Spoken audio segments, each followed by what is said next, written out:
Olá pessoal, bem-vindos a mais um vídeo aqui do canal e hoje a gente vai falar sobre conservação de alimentos. Quais são os métodos que a gente utiliza em casa que conseguem fazer com que os alimentos durem mais tempo e por que eles são eficazes? Então a gente vai falar hoje de aquecimento, diminuição de temperatura, sal e, para surpresa de muitos de vocês, o açúcar. Então fica comigo até o final do vídeo que tu vai ter muitas respostas e muito conteúdo interessante sobre isso. Então a primeira forma de conservação dos alimentos que a gente vai falar é a diminuição de temperatura. A gente já falou em alguns vídeos aqui do canal que quando tu diminui a temperatura, tu tá fazendo com que as moléculas se movimentem mais lentamente e com isso as reações químicas ficam mais lentas. Se tu mora em uma região que tem temperaturas baixas, talvez já tenha percebido que a maioria das pessoas fica mais devagar também no inverno. E com as bactérias e com os fungos não é diferente, porque por mais que eles não tenham consciência, a velocidade com que eles conseguem trabalhar fica muito mais lenta. Então no momento que a gente coloca na geladeira, a gente está fazendo com que essa degradação do alimento demore muito mais, porque as bactérias vão trabalhar muito mais devagar e as reações químicas vão acontecer muito mais devagar também. Só que quando a gente coloca no freezer, a gente tá praticamente, além de congelar o alimento, a gente está congelando a ação desses micro-organismos. Com isso, os alimentos conseguem ser conservados por ainda mais tempo. Mas e o aumento da temperatura, então? Olha, vou te dizer que a grande maioria dos micro-organismos gosta de temperaturas amenas, não gosta de temperaturas extremamente altas e nem de temperaturas extremamente baixas. Pois bem, no momento que tu ferve um alimento ou deixa ele em temperaturas aquecidas por bastante tempo, tu tá fazendo com que muitos micro-organismos acabem morrendo. Com isso, tu diminui a população de micro-organismos que tem no teu alimento e aí também eles conseguem ser conservados por mais tempo. Então agora vamos falar do sal e do açúcar, porque que eles conseguem conservar os alimentos. Então vamos começar pensando nos alimentos como sendo misturas. São misturas que estão em equilíbrio? Está tudo certo? Então olha só essa alface. No momento em que eu despejo sal nela, ela acaba desidratando. Por quê?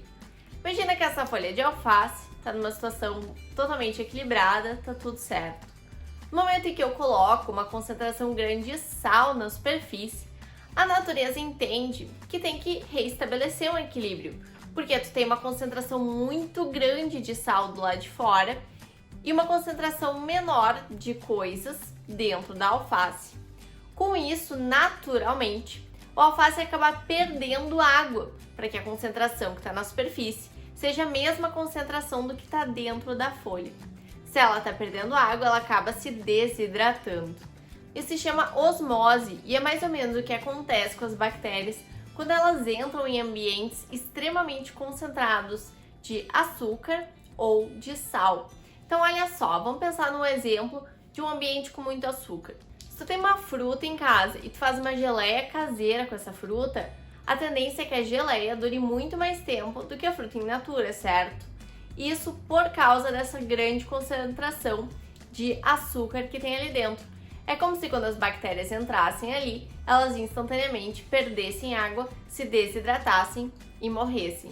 O mesmo acontece em ambientes extremamente concentrados de sal.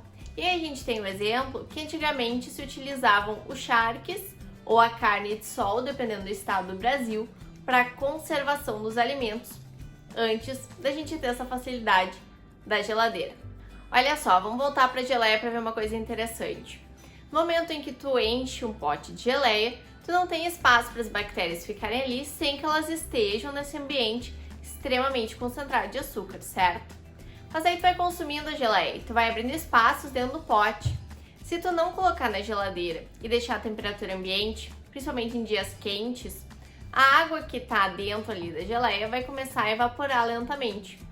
Esse vapor de água não vai arrastar muito açúcar e ele vai entrar em contato com a tampa da geleia.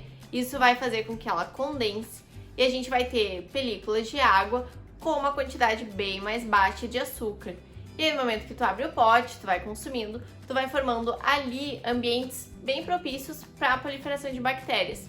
Por isso que não adianta ter só um alimento com uma grande quantidade de açúcar à medida que tu vai consumindo ele. O ideal é que seja conservado na geladeira também, para aumentar o tempo de vida útil.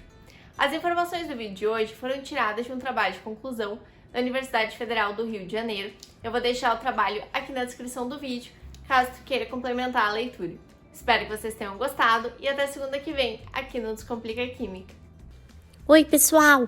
Lembrem de curtir o vídeo e também se inscrevam aí no canal.